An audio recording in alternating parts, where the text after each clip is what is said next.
Rimuru, the Hero Copycat by RimuruEdward6. Chapter 22. All for one paw. The commotion at the front continued to escalate. All Might's relentless assault drew the attention of my operatives, scattering them like leaves in a storm.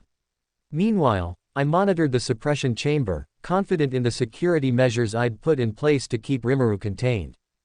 But then, something unexpected happened. The camera feed flickered, and the door to Rimuru's cell slid open, not from an external attack, but from within. My eyes narrowed as two of my own operatives stepped into view, weapons drawn.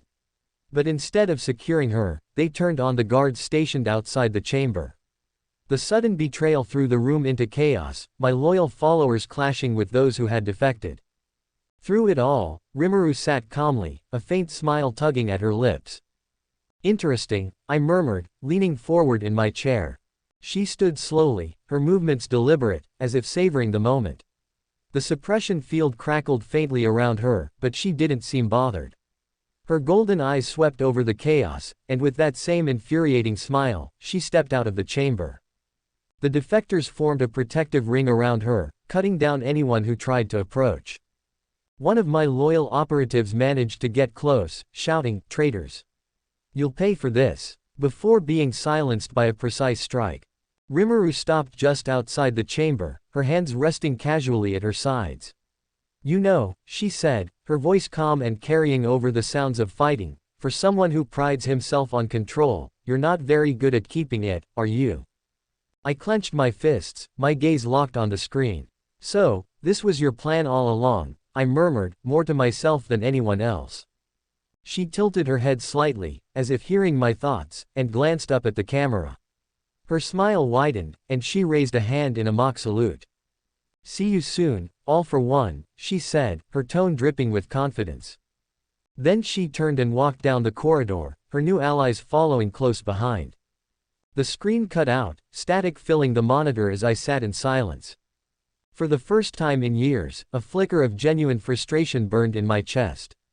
"She's turned them against me," I said softly, the words tasting bitter on my tongue.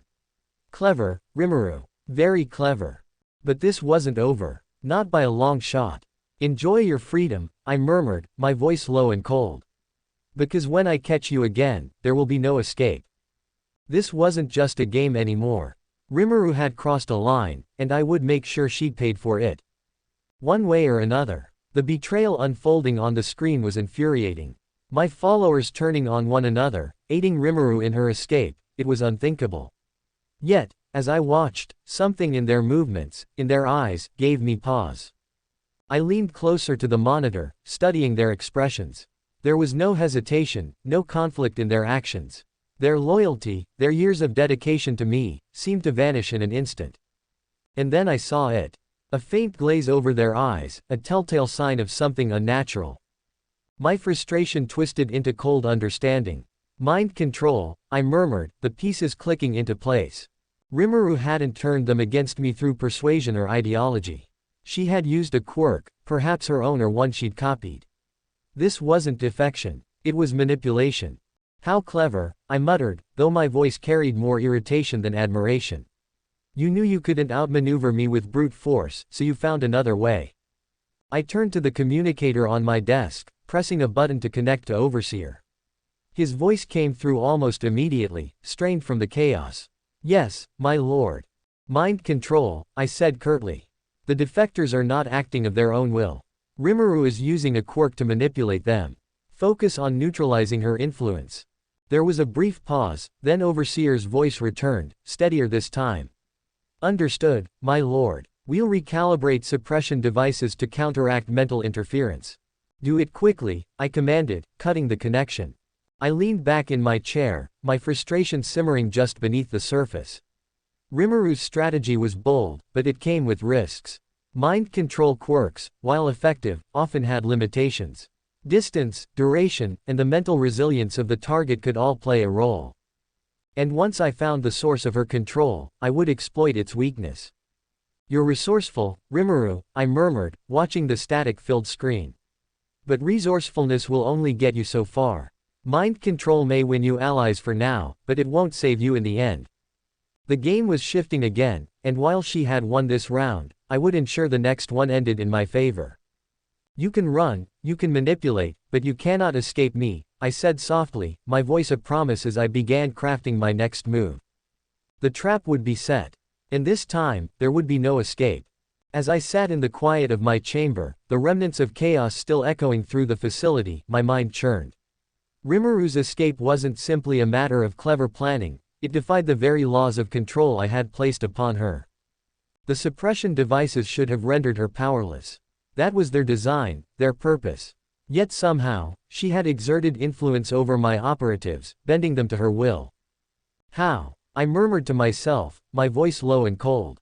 I replayed the scene in my mind, focusing on the faint glaze in my followers' eyes, the subtle signs of manipulation. It was unmistakable, mind control. But how had she done it under suppression? Her quirk, analytical copycat, was extraordinary. It allowed her to analyze and replicate quirks, even wielding them with precision. However, suppression devices specifically targeted neural pathways connected to quirk activation, severing the connection between the user and their abilities. By all logic, she should have been helpless. Yet she wasn't. I steepled my fingers, leaning forward as the pieces began to align. Rimuru was unique, her quirk itself was an anomaly. Analytical copycat wasn't a mere replication quirk, it was a mastery of understanding, a deconstruction of quirks at their fundamental level. Perhaps. A slow smile spread across my face as the realization dawned. Her quirk isn't bound by conventional limitations, I murmured. She doesn't just copy quirks, she rewrites them. If her quirk allowed her to understand and reframe abilities on a conceptual level, then suppression would only affect the surface manifestation of her powers. The essence of her quirk, the knowledge she gained, would remain intact, buried beneath the suppression. And if that knowledge extended to quirks she had already analyzed, she could potentially activate simpler or less powerful versions, slipping beneath the suppression's threshold. Clever, Rimuru, I said softly, the corners of my mouth curling into a sinister smile. You've found a way to operate in the shadows of control. Limited, yes, but not helpless. I stood, turning toward the remaining monitors as a new sense of intrigue filled me. Her defiance wasn't just rebellion. It was ingenuity, a demonstration of her ability to adapt and evolve even under the tightest constraints. But every strength has a weakness, I murmured, my voice low and deliberate. And I will find yours. Her escape was a setback, but it wasn't the end. If anything, it was a challenge, one that I intended to meet with full force. The game was far from over, and Rimuru's ingenuity would soon face the weight of my resolve. Chapter 23. All for one paw. As I studied the monitors, piecing together the details of Rimuru's unexpected escape, her voice suddenly broke through the static, clear and mocking. Copycat here. Your monitors and communication devices have been compromised. Success, all for one. I froze, my eyes narrowing as her words echoed through the chamber. The monitors flickered, the images of my operatives and the facility dissolving into static. A faint hum crackled through the speakers before the screens went dark. Rimuru, I murmured, my tone low and sharp. She had done it again, turned my own systems against me, using her quirk to infiltrate the very tools I relied upon to maintain control. The precision of her attack was unmistakable. But this wasn't just sabotage. This was a statement. Compromised, I muttered, the word bitter on my tongue. Impressive, Rimuru. But you forget one thing. I turned to the backup systems I had in place, redundant systems that no amount of quirk manipulation could touch. With a flick of a switch, the monitors lit up again, displaying only static. She hadn't been able to reach these, at least not yet. Her message was clear, she wanted me to know she could infiltrate my stronghold. She wanted me to feel the weight of her defiance. But I would not give her the satisfaction. Success is a fleeting thing, my dear, I said softly, my voice cutting through the silence of the chamber. You've won a battle, yes. But the war is far from over. I turned away from the monitors, my mind already working through the implications. If she could compromise my systems once, she could do it again. I would need to adapt, to counter her ingenuity with strategies of my own. Let's see how long you can keep this up, Rimuru, I murmured, a slow, cold smile spreading across my face. Because no matter how clever you think you are, you cannot outmatch me. Her message had been received. But it was my move now. And when I struck back, I would make sure she understood the cost of defiance.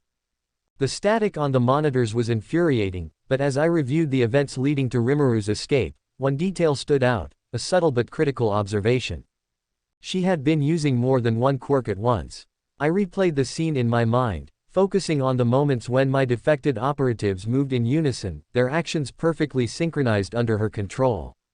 At the same time, the door to the suppression chamber had been overridden with a level of precision that suggested another quirk entirely. And then there was the speed. She was switching between abilities faster than the supposed limits of her analytical copycat.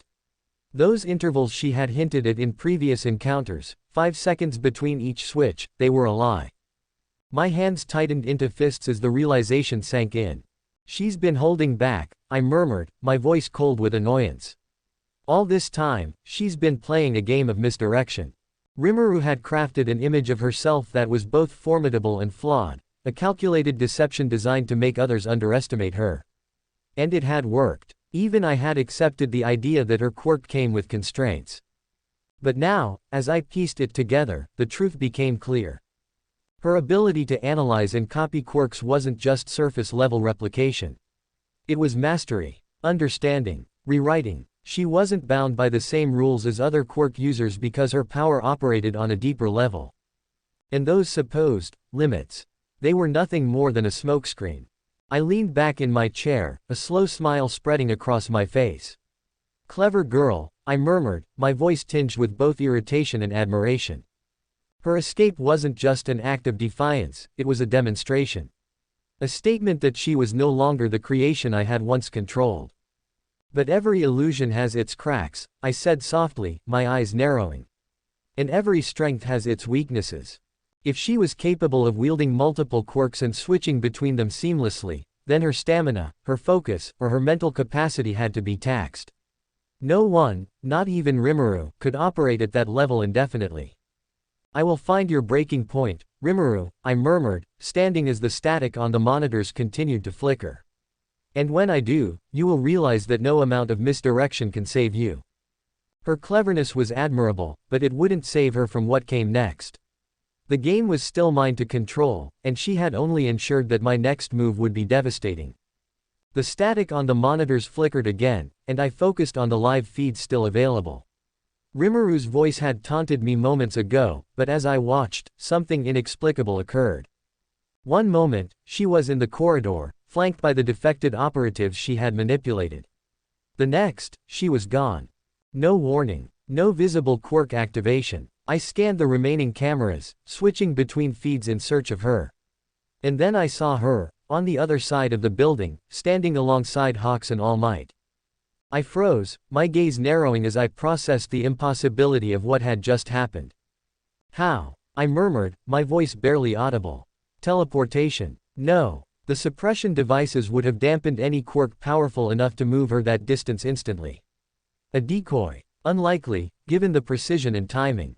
And yet, there she stood, calm and collected, as if she had never been in the suppression chamber at all.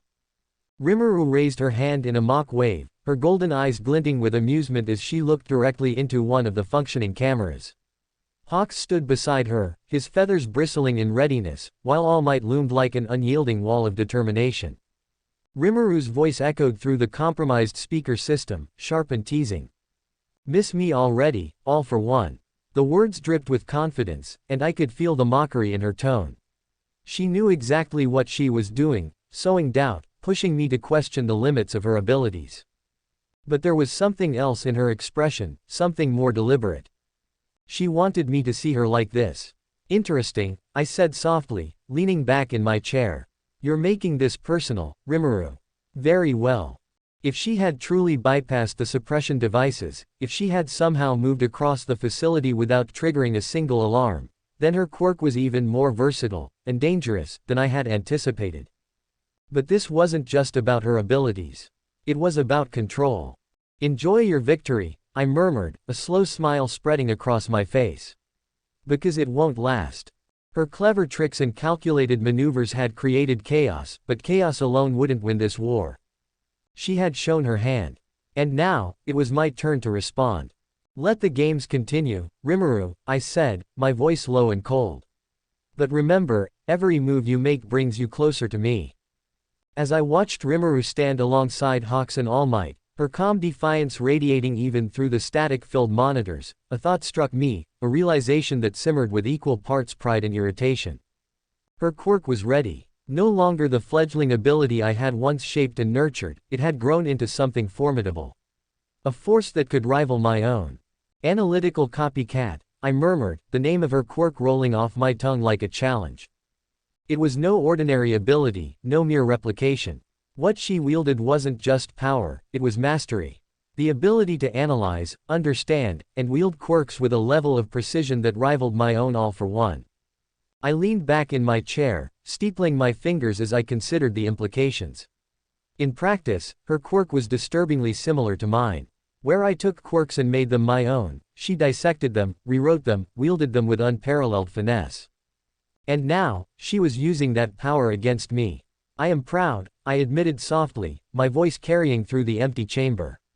And yet, I am irritated. How far you've come, Rimuru. I had created her, molded her potential, and in doing so, I had inadvertently set the stage for my greatest challenge. She wasn't just defying me, she was mirroring me.